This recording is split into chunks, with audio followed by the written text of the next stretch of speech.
Bismillahirrahmanirrahim. Assalamualaikum warahmatullahi wabarakatuh. Waalaikumsalam warahmatullahi wabarakatuh. Terima kasih atas waktu yang diberikan kepada saya. Untuk hari ini saya untuk menyampaikan tugas saya sebagai CBP Angkatan 11 diseminasi berbagi pemahaman dan pengalaman modul 1.4 budaya positif.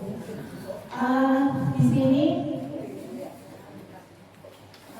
untuk Bu Nasmi, ini saya berterima kasih karena diberi waktu dan ruang untuk SDM metode 1 dan untuk SDM metode 2 dan metode 3 telah mau hadir dan mengikuti acara yang saya lakukan.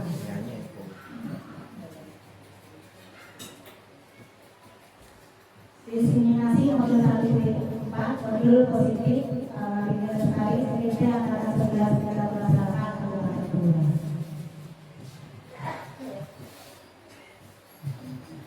Sebelum kita lanjutkan untuk saat-saatnya Ibu mari kita punya selama 30 menit. Ini yang kita lakukan adalah saya mau kepada ibu-ibu untuk berdiri. Ngobrol bersembunyi, kemudian saling berpasangan, saling berhadapan,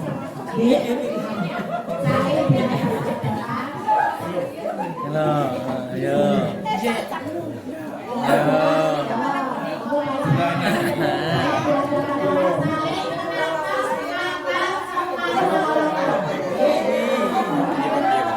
Meripat pakai meripat kita tahu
Tenangkan hati dan pikiran, ikhlas, arahkan semangat dan fokus belajar. Hadirkan rasa ingin tahu, syukur dan kebijaksanaan.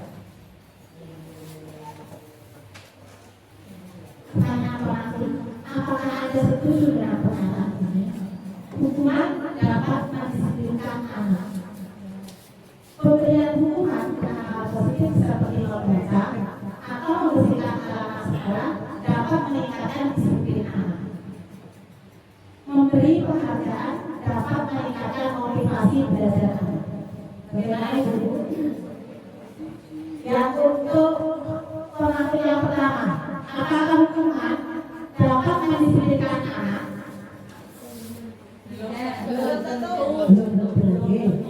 Pemberian hukuman dengan hal positif seperti membaca atau membersihkan halaman sekolah dapat meningkatkan disiplin anak. Memberi penghargaan dapat meningkatkan motivasi belajar anak.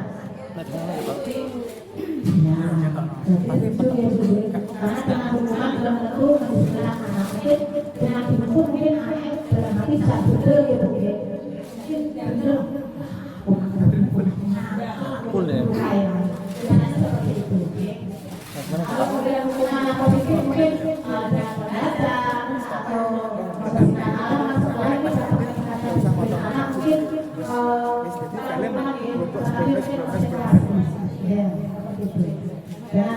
apalagi memberi penghargaan motivasi belajar ini bisa Maksimal berapa?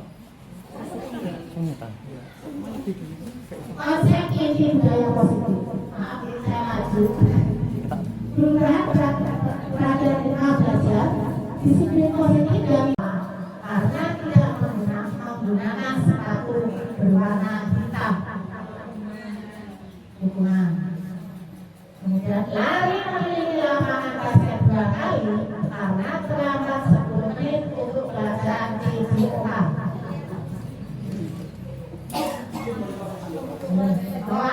Hukuman asesi. Hukuman asesi. Oke. Next kita lihat jawabannya.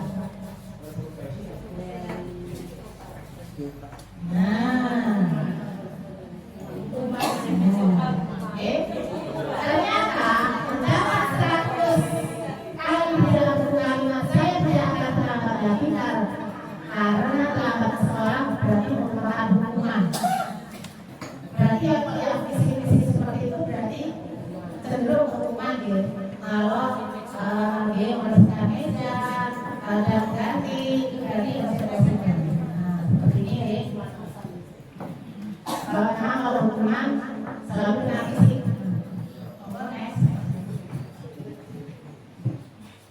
Penghargaan.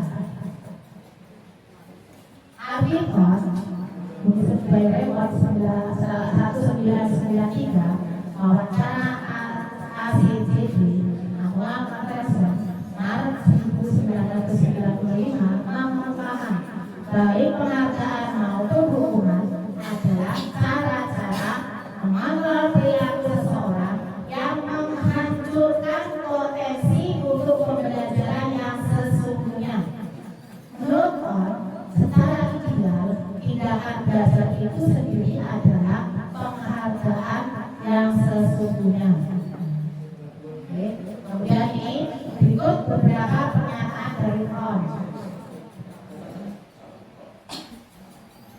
Dihukum oleh penghargaan. Dihukum oleh penghargaan berarti ini pengaruhnya jangka panjang dan jangka pendek. Penghargaan yang efektif jika kita menginginkan seseorang melakukan sesuatu yang kita inginkan dalam jangka waktu pendek.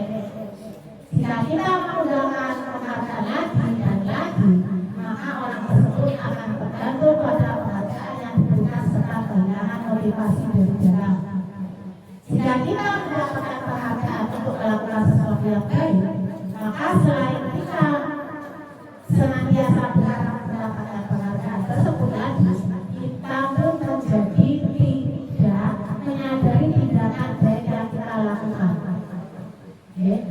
Mungkin seperti ini hukuman dihukum oleh penghargaan. Jangka panjangnya dan jangka pendek.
tidak baik.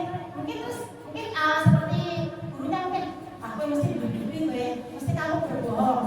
Karena anak ini akan selalu di depan, selalu baik, selalu rajin, selalu disiplin, selalu positif. Tapi dia begitu melakukan kesalahan, orang lain tidak akan percaya dan dia akan melakukan seperti itu. Kalau dia melakukan kesalahan, aku salah, tak bisa percaya ya aku lah. Nah, lama-lama dia akan selalu melakukan kesalahan berkali-kali dan penghargaan seperti ini mungkin hanya didapatkan hanya di depan orang atau orang tua atau guru yang biasa memberikan penghargaan.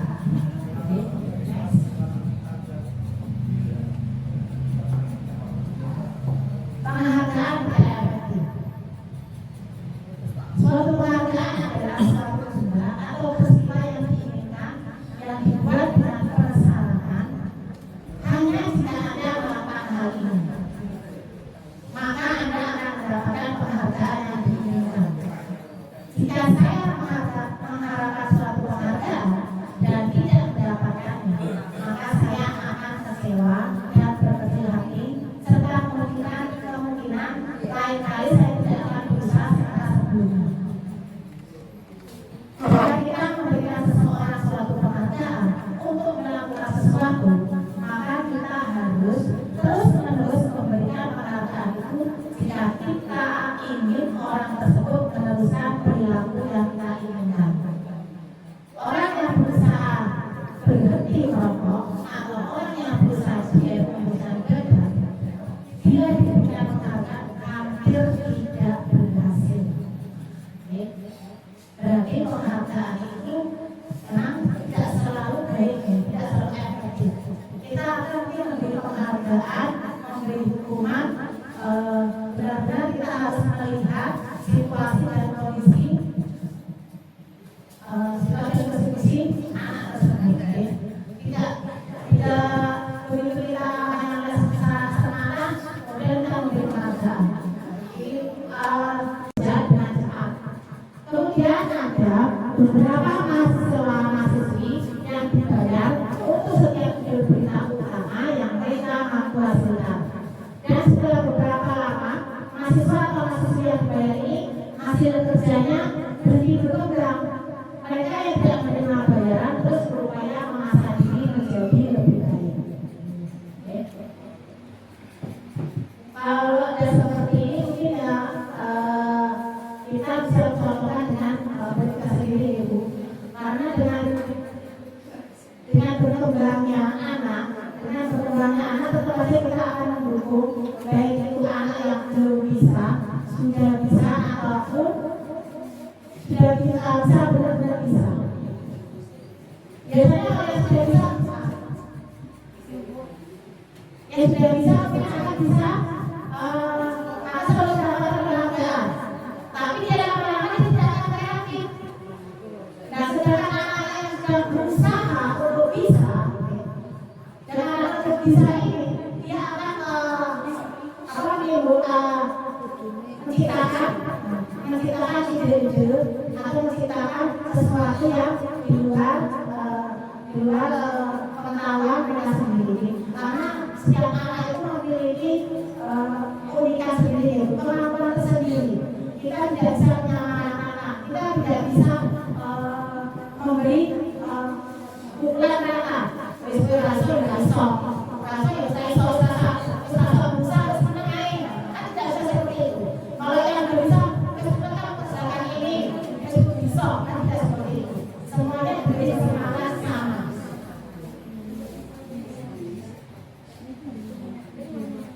Penghargaan menghasilkan gratifikasi. Murid-murid kita berpikir untuk mengenai hadiah atau penghargaan yang bisa mereka dapatkan bila berhasil menulis puisi. Kreativitas kelompok murid-murid ini menjadi berkurang dibandingkan dengan yang tidak diberitahukan tentang hadiah yang bisa mereka terima. Karena ini hadiah, jadi mereka itu gawe ini tidak sesuai, mungkin tidak sesuai dengan hati atau dengan pikiran mereka sendiri. Karena biasanya seperti ini saya turun-turunan, bikin sana nih dibandingkan pas tiba-tiba hari ini coba buatkan gambar gambar yang apik, gambar sesuai dengan keinginan anak-anak. Mungkin mereka akan bisa mengungkapkan apa yang dipikirkan mereka. Oh, benar, aku sebetulnya aku gambaranku sih apik diri seperti itu. Penelitian menunjukkan bahwa pekerjaan seni atau sebuah penulisan cerita menjadi kurang kreatif bila dijadikan sebuah latihan atau penghargaan. Dalam tugas-tugas memecahkan masalah, para murid memakan waktu lebih lama dan memberikan jalan keluar kurang kreatif saat mereka dijanjikan. Misalnya seperti itu. Kalau anak-anak diberi suatu pernyataan, misalnya disuruh menghias kelas atau disuruh membuat sebuah keyakinan kelas, mereka akan mengaku iya salah karena mereka dijelaskan kok yang paling apik diri kok tak kasih hadiah karena mereka jadinya kurang termotivasi dirinya sendiri. Next.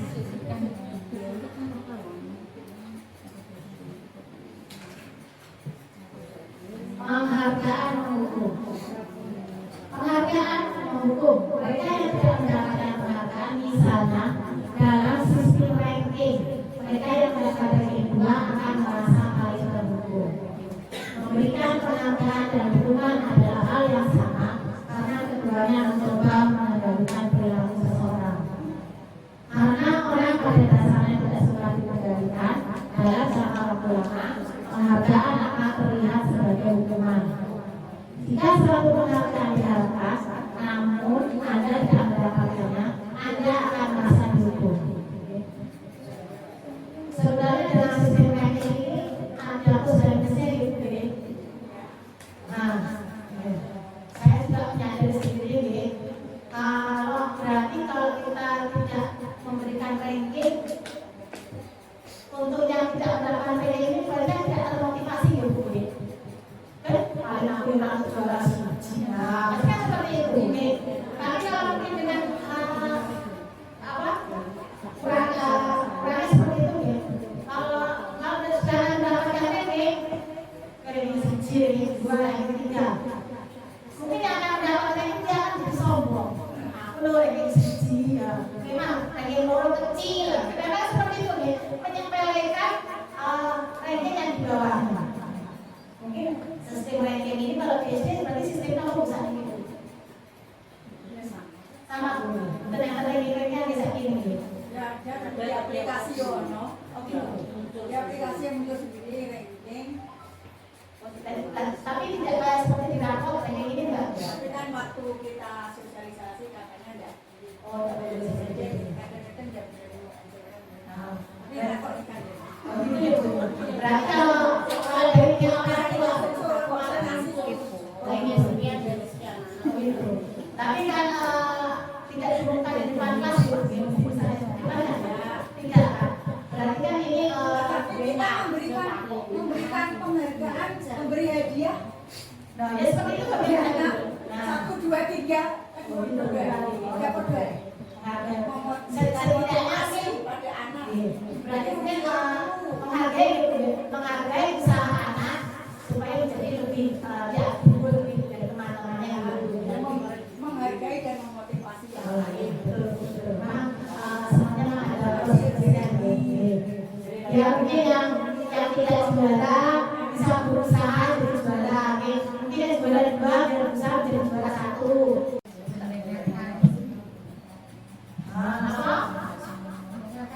Oh, ledakan dulu. Berarti kalau ledakan itu kan besar-besar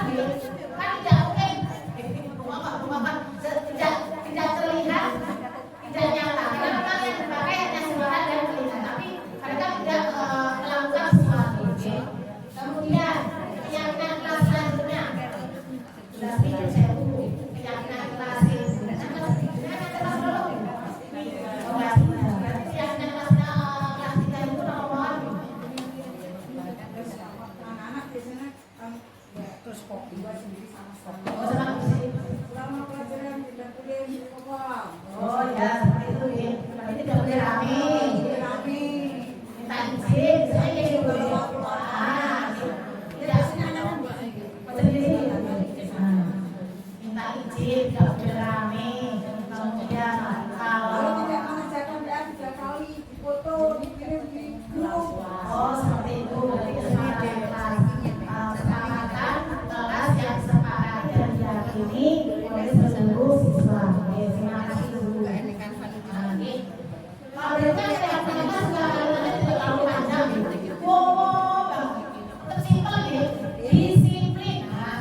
dikasih mainan, setelah digunakan, hanya itu aja poinnya kita hanya 5. Karena memang mereka kan kebiasaan, jadi membiasakan anak selalu melakukan hal yang positif seperti itu. Kemudian, ini bersedia meninjau kembali keyakinan dari waktu ke waktu. Apabila keyakinan nasihat terapan sudah tidak sesuai, berarti kan kita bisa mengubah sesuai dengan kondisi yang terjadi hari ini. Misalnya kemarin ternyata keyakinan nasihat ini poin yang misalnya poin yang tidak mengerjakan tugas cukup, ternyata tidak berfungsi, berarti bisa diganti lagi dengan yang lebih efektif. Next. Kebutuhan dasar manusia dan kebutuhan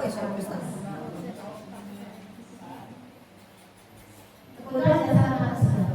Menurut Dr. Williams dalam psikologi, terdapat 5 dasar kebutuhan manusia, yaitu kebutuhan bertahan hidup, merasa diterima, kebebasan, kesenangan, dan penguasaan. Ketika seorang murid melakukan suatu perbuatan yang bertentangan dengan nilai-nilai kebajikan atau melanggar peraturan, hal itu sebenarnya dikarenakan mereka gagal memenuhi kebutuhan dasar mereka. Pada umumnya memang kita manusia ini memiliki 5 dasar kebutuhan manusia, memiliki 5 dasarnya. Kebutuhan bertahan hidup. Itu berarti ya, kita harus supaya bisa bertahan seperti ini kita harus bagaimana. Kemudian merasa diterima. Supaya kita merasa diterima dengan teman yang lain, berarti kita harus berbuat apa? Kalau misalnya hari ini aku jauhi mesin, ternyata aku dijauhi, berarti untuk kedepannya nggak usah dijauhi, dirasa dari temannya, nggak usah sama temannya, nggak usah sama temannya, supaya diterima di lingkungannya.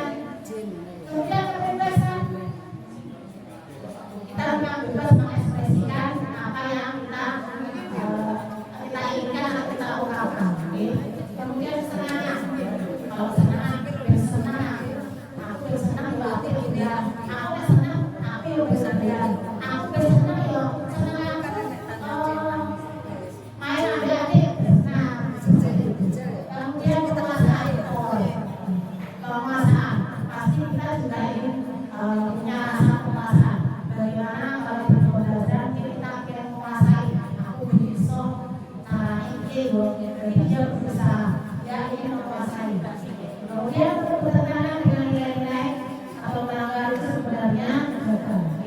Berarti kalau anak-anak yang tidak merasa tidak bisa memenuhi kebutuhan dasar ini, berarti kebutuhan dasar mereka tidak gagal.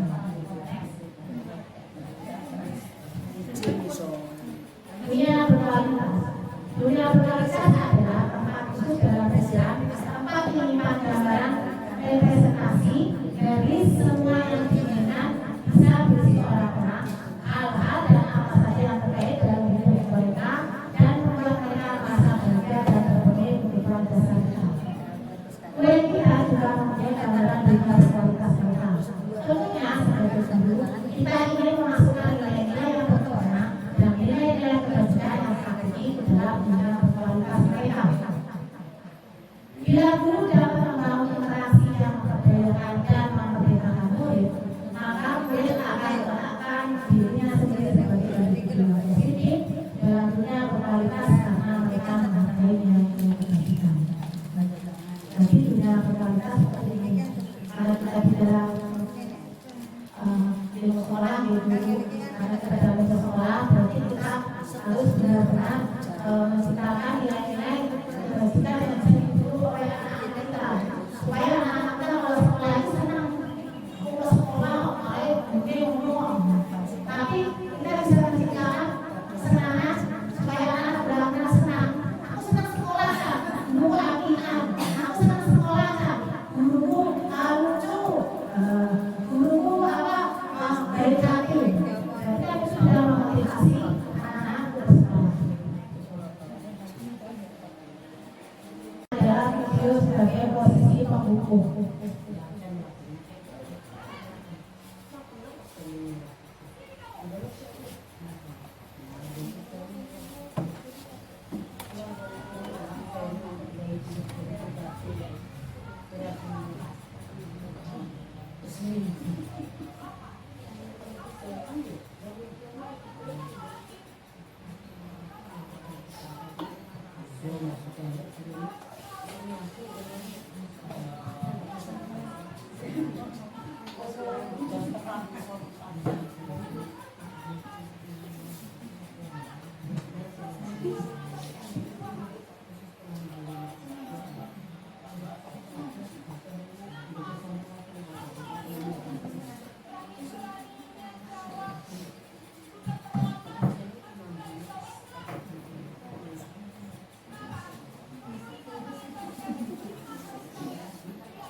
Thank you.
Ibu, tadi setelah kita melihat video tersebut, Bu, merupakan apa?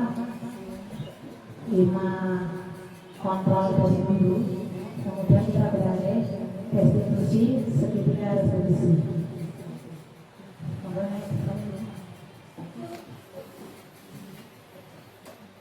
Segitiga restitusi. Kamu tentu punya alasan mengapa melakukan itu. Adakah cara yang lebih efektif untuk mendapatkan apa yang kamu butuhkan? Setiap orang pasti pernah melakukan kesalahan. Kamu bukan satu-satunya yang pernah melakukan ini. Keyakinan keras apa yang tadi sepakati, kamu ingin menjadi orang seperti apa? Segitiga restitusi adalah validasi tindakan yang salah, menanyakan keyakinan, dan menstabilkan identitas. Dengan segitiga restitusi ini, kita akan memecahkan masalah yang terjadi di lingkungan kelas kita. Dengan apa? Dengan menyatakan validasi tindakan yang salah, kemudian menanyakan keyakinan, kemudian menstabilkan identitas yang dilakukan. Validasi tindakan yang salah berarti dengan pertanyaan, kamu tentu punya alasan mengapa melakukan itu. Adakah cara yang lebih efektif untuk mendapatkan apa yang kamu butuhkan? Kemudian menanyakan keyakinan, apakah keyakinan yang telah kita sepakati? Kemudian apa kamu dan kamu ingin menjadi orang seperti apa? Kemudian dengan menstabilkan identitas, setiap orang pasti pernah melakukan kesalahan. Kamu bukan satu-satunya orang yang pernah melakukan ini.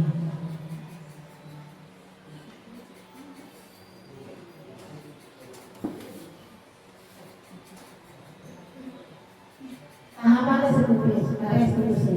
1. Langkahnya menstabilkan identitas. B. teori kontrolnya, kita semua akan melakukan yang terbaik yang bisa kita lakukan. Langkah yang kedua, validasi tindakan yang salah. Teori kontrolnya, semua perilaku memiliki alasan. Alasan yang ketiga, menanyakan keyakinan. Dan teori kontrolnya, kita semua memiliki motivasi internal. Dengan teori kontrol seperti ini dan langkah-langkahnya, kita bisa memiliki alasan dan memiliki untuk menerapkan tahapan diskusi yang kita lakukan di lingkungan sekolah. Menerapkan budaya positif. Salah satu cara menerapkan budaya positif adalah melalui menerapkan disiplin positif dengan melakukan diskusi. Tujuan akhir dari 5 posisi kontrol seorang guru adalah pencapaian posisi manajer, di mana di posisi inilah murid dapat menjadi guru yang mandiri, bebas dan bertanggung atas segala perilaku dan sikapnya, yang pada akhirnya dapat menciptakan lingkungan yang positif, nyaman dan aman.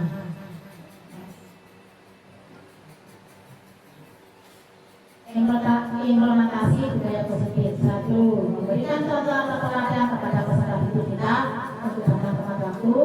Menerapkan budaya 5S: senyum, sapa, salam, sopan, dan santun. Pembiasaan doa dan asmaul husna sebelum melakukan kegiatan belajar mengajar dimulai. Mengerjakan apa yang sudah menjadi tugas kita dengan tepat waktu dan penuh tanggung jawab. Memberikan motivasi kepada peserta didik. Memberikan penguatan positif. Membuat keyakinan kelas. Dan yang terakhir, mempraktekkan sertifikat restitusi.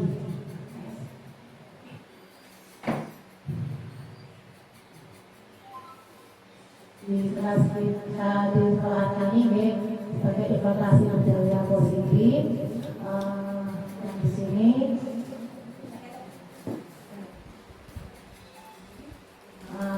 tadi ada ya.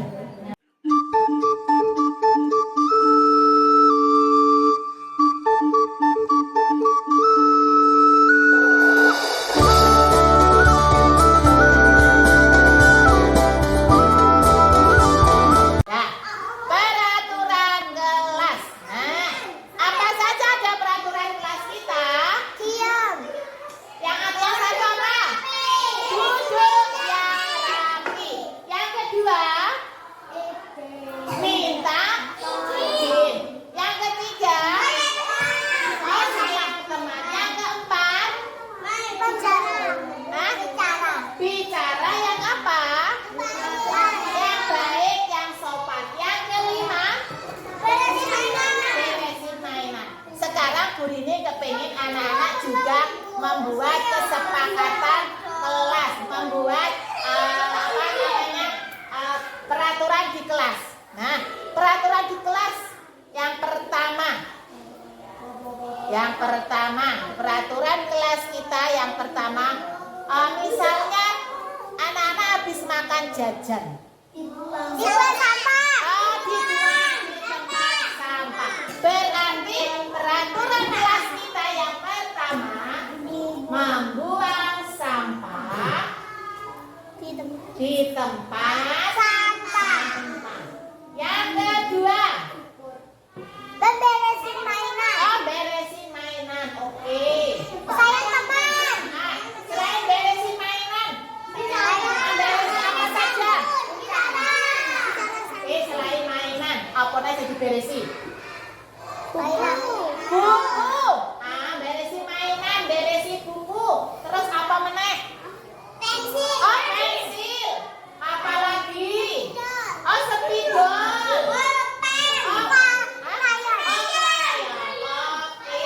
Berarti kalau krayonnya, spidolnya berantakan, berarti harus dirapikan. Kemudian kalau sudah rapi, dimasukkan kemana? Kotaknya. Anak-anak sudah tahu kotaknya masing-masing? Sudah, oke. Mbak Bubi, yang ketiga. Apa tadi? Saya teman. Apa ini? Minta tolong. Ini loh. Minta izin. Minta izin apa wae? Mau pipis. Oh, mau pipis. Minta izin. Terus apa lagi? Oh, mau bermain, mau pinjam mainan temannya. Terus apa lagi? Oh, mau minum. Terus apa lagi? Oh iya. Mau kalau misalnya ada makanan atau temannya minta makan, apa punya makanan, kemudian anak-anak kepengen, berarti harus apa dulu? Izin. Aku oleh nggak? Aku minta ya. Nah, kalau temannya kalau sudah minta izin, mau dikasih tidak? Dikasih. Oke, terus lagi. Apa ini? Sayang teman. Sayang teman. Apa tadi itu sayang teman? Apa itu sayang teman? Berarti kalau sama teman tidak boleh apa? Sama baik. Terus apa meneh? Nggak boleh nakal. Nggak boleh tukaran. Oh, nggak boleh jerit-jerit. Kalau temannya berbuat salah, kemudian minta apakah mau memaafkan tidak? Berarti harus ada kata-kata di sekolah kita ini, harus ada kata-kata 4 kata ajaib. Maaf, terima kasih, permisi, sama apa? Minta tolong. Pinter. Ya, hebat Mbak Tiara, tepuk tangannya. Minta tolong. Minta tolong apa? Minta tolong bersihin. Oh, minta tolong bersihin. Kalau permisi apa ini? Mau lewat. Terus apa tadi namanya? Minta tolong, permisi. Mengucapkan terima kasih. Apa ini? Jajan. Oh, kalau kita dikasih jajan sama temannya, kita tidak lupa mengucapkan terima kasih. Maaf. Nah, kalau maaf ini apa? Linking. Oh, pintar Mbak Tiara. Lu jawab Tiara sendiri. Semuanya diborong sama Mbak Tiara pertanyaannya dulu. Hebat Mbak Tiara, tepuk tangan dulu. Nah, oke. Nanti tugasnya anak-anak, tugasnya anak-anak. Nah, nanti tugasnya anak-anak adalah anak-anak nanti dikasih. Kalau kemarin anak-anak menggambar di buku jurnal, sekarang Bu Rini anak-anak ingin menggambarkan peraturan kelas kita. Misalnya gambar sayang teman, berarti anak-anak harus menggambarkan sayang teman. Ada temannya 2 atau 3. Terus merapikan mainan, berarti merapikan dolanannya, dirapikan. Nanti di bawahnya nanti ditulis. Setelah itu nanti kita tempel di kertas.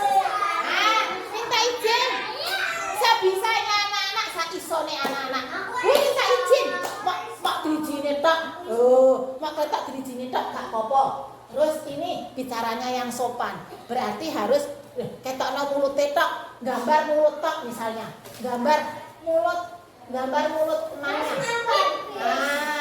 Apa ini? Berarti bicara yang sopan. Bisa? Bisa. Oke, tepuk 1. Tepuk 2. Tepuk 3. Mana semangatmu? Mana suaramu? Tepuk semangat.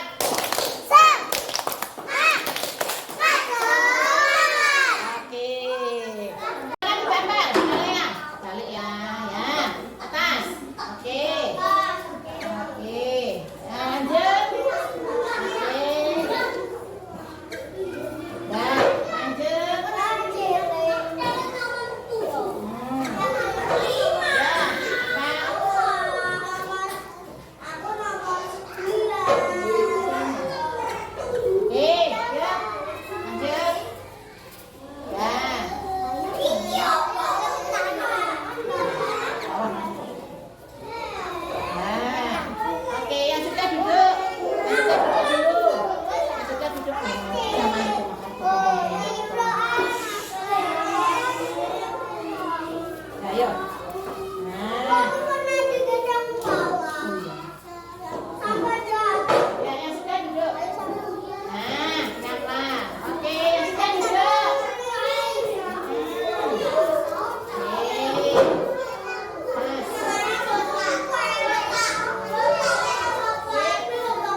dua, tepuk tiga. Mana semangat, Bu? Ya, ya, mari. Kembali, jumpa mari. Nah, kembali mari. Kembali mari. Ayo, ayo. Ya, benar.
Ya.